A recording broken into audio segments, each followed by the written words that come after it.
This weekend is a big weekend for the Mexican fighting sports. We got Noche UFC on that side of the house, and we have what might be the biggest boxing event in the history of time with Canelo Alvarez taking on Crawford on Netflix for free, and that's why this might be the biggest boxing event of all time. The last time Netflix streamed a free boxing event was Jake Paul versus Mike Tyson, and it quite literally was the most viewed boxing event in the history of time, and it wasn't even remotely close. With Canelo Alvarez being an actual all-time great and Canelo Alvarez being near the prime of his career, Terence Crawford, similar position, I expect this to be an enormous event. The question becomes, with Canelo Alvarez doing the circus as of late, jumping around, doing super fights against larger, slower opponents, what's it actually going to look like when he's fighting somebody probably a little faster, a little closer to their prime? My name is Angelo. This is Josh Thompson, and welcome to Bad Takes. Josh, Canelo is not even a 2-1 favorite. Canelo's an all-time great at this point, I would say, right? He only has 2 losses, one to Bivol and one to Floyd Mayweather when he was super early in his career. So for Canelo Alvarez to be making the insane money he's making now, for him to be doing sort of the jumping from title to title, fighting bigger guys, trying to, I don't want to say pad his record, but you get the point, right? Trying to collect belts more so than fight the best in the world. Do you think all the money, do you think fighting some of the bigger guys for the bigger payday instead of the true next best in the world, do you think that's sort of going to come to a head here and Terence Crawford is going to have a much better performance than people think? Or, 2-1 favorite, that should be the case. Yeah, to be honest, I'm actually looking at Terence Crawford and I'm thinking to myself, this guy's not as active, anywhere near as active as Canelo Alvarez. Just in the last 5 years, Canelo Alvarez has had 11 fights. But Crawford has only had 5. So his ability to stay in shape, he has basically, most boxers, most high-level boxers, they fight once a year because they make so much damn money. They can afford to do that. Some will be a little bit more active, especially when they're in their prime. They'll fight twice a year. De La Hoya used to sometimes fight once or twice a year. And he was a little bit more active during that time where he was just running through guys. And great matchups also for him during that time. Canelo Alvarez, 11 fights. Not all of those have been world-class bangers. He's fought guys that were tough, but just weren't on his level. Like his last opponent. Literally, the guy just ran the whole time, was trying to survive the full fight. That was it. And Canelo knew that, so all he did was touch him enough just to win the rounds and just kind of went through the motions. Didn't take any risks, and it showed. He got a lot of flack for that. But in this fight, he's going to have to take risks. Because the way I look at this fight, Bud Crawford is somebody who's got extremely fast hands, great footwork, defensively sound, and he will put together a game plan to beat Canelo Alvarez. I've got Bud Crawford winning this fight. Even though he's coming up in weight, they're fighting at 168 pounds. That scares me a little bit because was he able to put the weight on properly and still have good legs? Carrying that extra weight, fighting all the way down at, 38, 47, all these other weight classes where he'd fought before, at a lighter weight. He also said in his last fight that his legs were a little heavy and he just felt like he didn't put the weight on properly. Now he's had almost a full year to put this weight on properly to fight Canelo Alvarez. He's known this fight was being put together in the mix, and knowing that, he's had the time to put the weight on properly. I'd look for him to have a very explosive early couple rounds. Say that rounds 1 through 5, rounds 1 through 6. He's going to stick and move. He's going to make Canelo fight an uncomfortable fight. If he doesn't make Canelo fight an uncomfortable fight, whereas Canelo's going to have to get out of this laziness of where he's been at lately, slowly, methodically walking you down, land 1 or 2 shots, 2 or 3 shots, and then the guy circles out, and then I slowly walk after you. Bud's got the faster hands. Bud's going to land the quick strikes and then get out. He can't afford to give away rounds. He can't afford to make rounds close in such a high-level fight. Against the last guy, I don't even remember the last guy's fucking name. That's how bad it is. The guy didn't really even come to fight. And when people walked away from that fight, they're like, yeah, the judges in their minds were probably like, this guy's not on Canelo's level. Every round, they were just like, Canelo won. Canelo won. He threw more punches, even if they didn't land. He's the bigger name. It just automatically in their mind. That's just being human. They're like, this guy's one of the best boxers ever. He's landing there and throwing more and all this. Like, of course I'm going to give him the round. Click, check that off. He can't do that against Crawford. Crawford will literally fight IQ him out of this fight if he gives away those early rounds. Yeah, it'll be interesting because Bud Crawford's 37. He's Yeah. also the undefeated fighter. He's 41-0. He's the undefeated fighter in this matchup. He's 37. He probably doesn't have the same strength of schedule that Canelo has had, but he's undefeated. And until you see somebody lose, and boxing undefeated is different than MMA undefeated, but until you see somebody lose, you don't quite know what that's going to look like. Meaning, he's battled through adversity. It's not like every fight's super easy. So will he get through it here? Will he be, I expect not, but will he be almost frozen by the moment? One of the biggest events in the history of the sport against the biggest star the sport has right now. Mm-hmm. So I don't know. Like you said, he's putting on weight. He's going up, obviously, for the payday. Why would you not? So it will be interesting to see what that looks like. The biggest fight of his career on the biggest stage the sport has ever had for free.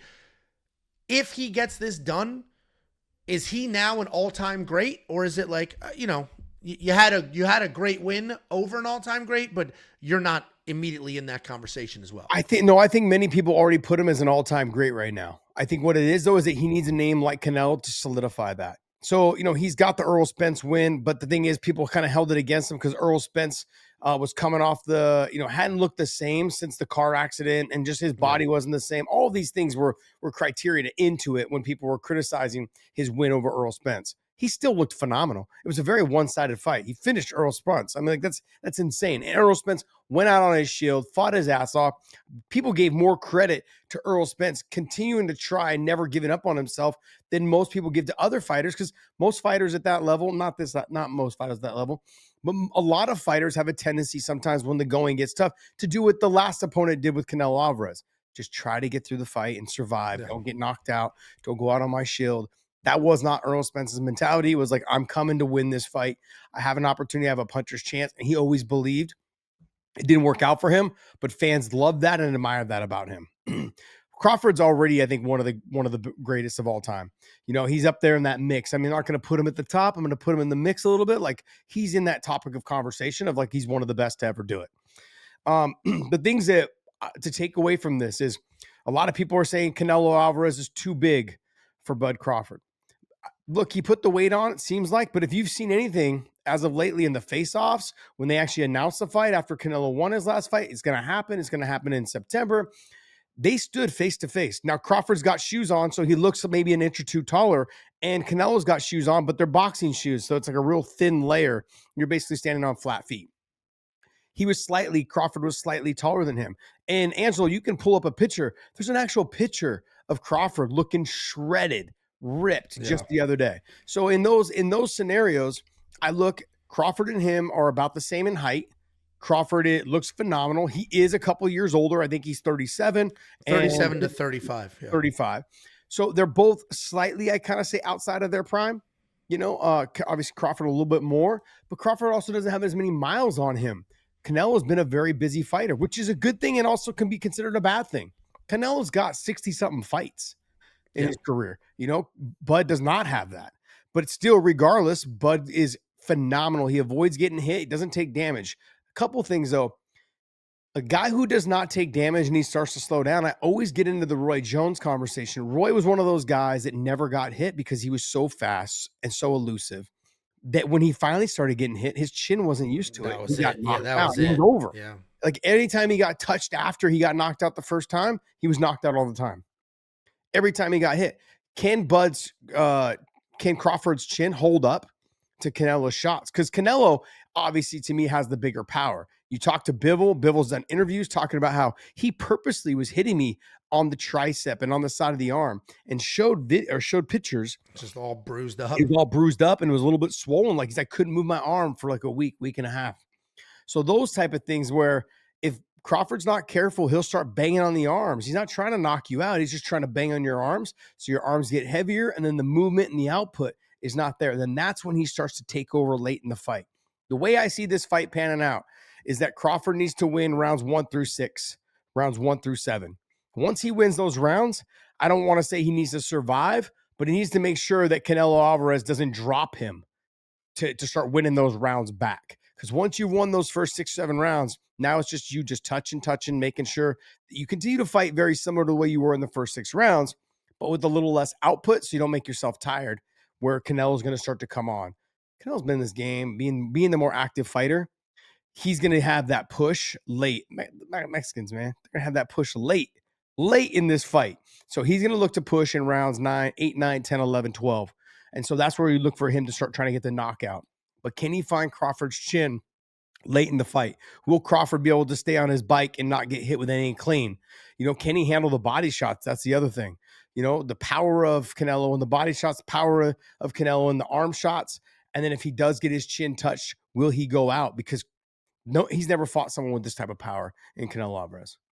Yeah, it will be with the whole size conversation. There's also a speed conversation. I mean, if Bud Crawford's faster and Canelo's bigger, then what's going to be more important, the speed or the size? Obviously, Canelo is just going to, as the veteran he is, will use the side, lean, weigh on the arms, get separated. Do you think this is a fun fight, or do you think we do end up with Canelo trying to be big? Because big in boxing is literally lean on the arms, lean on the head, lean on the neck, make the ref separate, and you just end up with that boring bullshit while they're just trying to slow the pace. That's not he doesn't fight a Bernard Hopkins style way where he punches in and then grabs you and then hangs on you a little bit. And then he doesn't fight that way. Canelo stays right head to head and he rips the body, comes back up top. Like he's not trying to hug you and hold you. People are trying to hug and hold him because of his power. Where Crawford's going to have to, sometimes when he gets put into a bad position, he's going to have to grab him and he's going to have to hold. And Canelo's going to have to grapple a little bit with the arm pummeling and all those things. That may wear on Canelo as the time goes on, but Crawford's also got a wrestling background. I believe he was like a state champ wrestler in high school. He's got a good wrestling background. There's video of him wrestling other guys in his front yard, having fun with it. I think it's like his nephew or something like that. But it's just fun to see. He comes from a wrestling background. He's got great boxing. He's even talked about possibly trying to do at least one MMA fight, which I don't think will ever happen because he's going to be he's going to be worth $200-300 million after this fight. This is really, I think this is his statement fight of, if I win this fight, people can't say anything about me anymore. Canelo Alvarez has got a loss to people consider the greatest of all time in Floyd Mayweather. He's got a loss to Bivol, which he went up huge in weight to fight that fight, and he came up short. And in this fight, if he loses to Bud Crawford, this puts Bud above Canelo Alvarez. And really? It does. It does. He's undefeated. He's fought great I mean, guys. that is, I guess the undefeated does carry quite a bit of weight. That does carry weight. And then trying to be undefeated in those weights, in those lower weights, 135, 47, and whatever, moving your way up. Trying to be undefeated in those weights it's murderer's row. Yeah. This isn't like heavyweights where you got one or two guys you just got to beat and just got to keep beating them. That's it. No. In boxing, the lower the weights, man, the more difficult it is to stay undefeated. He's undefeated. And a lot of those fights he made look easy. He was so smooth, so slick, so fast. This is a huge jump up. If it would have been 160, I'd be Crawford all the way. I'd be like, 100% Crawford. It's not. It's 168. Canelo's had that weight on for a while. Bud's just coming up. This is the first time. Feels like he's jumping, I think, 2 weight classes for this fight. It's going to be a lot, man. It's going to be a lot. So, but I'm still leaning towards Crawford. I think he wins the first 7 rounds. Then he's got to not survive, but he's got to stick and move and stay outside of that box, that heavy, those heavy shots from Canelo. Yeah, it should be fun. I love the spectacle of it all, and it's a real fight, meaning it's not the circus that was Tyson versus Paul. But I love just the magnitude, how big it is. I love that because I want to see more and more giant events that 100 million people watch than sort of these very specific niche ones that maybe are great matchups, but only a couple million watch. Like, for perspective, the Tyson-Jake Paul fight was watched by 160 million people. Mm-hmm. Before that, the highest viewed boxing event, at least by our modern metrics, was Manny Pacquiao, Floyd Mayweather Jr. Do you know how many people watched that? 4.5 million. Yeah. So the gap between 4.5 million and 160 million is insane. Yeah. And all of that was because of Netflix, the most readily available streaming platform on earth. Mm-hmm. So this fight, which matters, right? That Jake Paul fight didn't matter. That wasn't even a fight. Wasn't that an exhibition? Mm-hmm. That didn't even matter. This matters. I am curious. Maybe it doesn't do the same numbers because it's not a spectacle, but I am curious to see what it does. I absolutely love these just giant mega fights. The fact that it's I'm going to say, quote, free. It's not free, obviously, but the fact that it's not a pay-per-view, it's available to hundreds of millions of people around the world makes this incredible. I'm looking forward to it. Any final words before we tie this up? Yeah, I think it beats the Jake Paul, Mike Tyson. I don't think it beats it by much. Yeah. I think It's hard to get more than 160 million people. Like there's Yeah. not that many people. That's insane though. I mean, $160 million, but like 160 million people, that's insane. That is Yeah. insane. I thought I had read that it was only like 103, but I think that was at one time it peaked at 103. Yeah.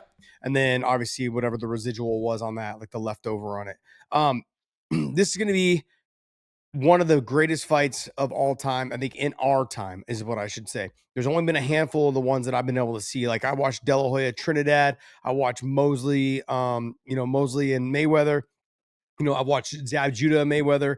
I've watched so many big fights. Castillo, Diego Corrales to me was hands down the greatest fight I've ever seen and sat and watched from beginning to end. If you have not seen that boxing match, you guys need to go to YouTube, take a look at it. It's hands down one of the greatest boxing matches ever in terms of fight IQ from Diego Corrales when he was hurt and rocked and dropped and all these things, and then to come back and do the things that he did. You got to watch that fight. It's fucking insane. To me, that's the greatest boxing fight I've ever seen, hands down. And look, I'm not getting back into the Hagler Hearns shit because I wasn't fucking born yet. So, but I'm saying there's fights there that I saw that I actually was able to sit and watch, and that to me was the greatest fight. Plenty of great fights to choose from, obviously, but check it all out. Those are the fights. This is a huge fight. Don't miss it. Make sure you guys tune in on the Netflix. This is fantastic. That's it. That's all I got. There we go. And then just a point of clarification on the viewership. 108 million people watched the event live. Concurrently was 65 million people, like literally at one time. 160 million watched it in a 24-hour period. Wow. So over the broadcast was 100. At one single point in time was 65, and in a 24-hour period, 160 million. Wow. Insane numbers. Let us know if you will be watching this giant mega fight, maybe the biggest fight of our generation. My name's Angelo. This is Josh Thompson. That was another Bad Takes.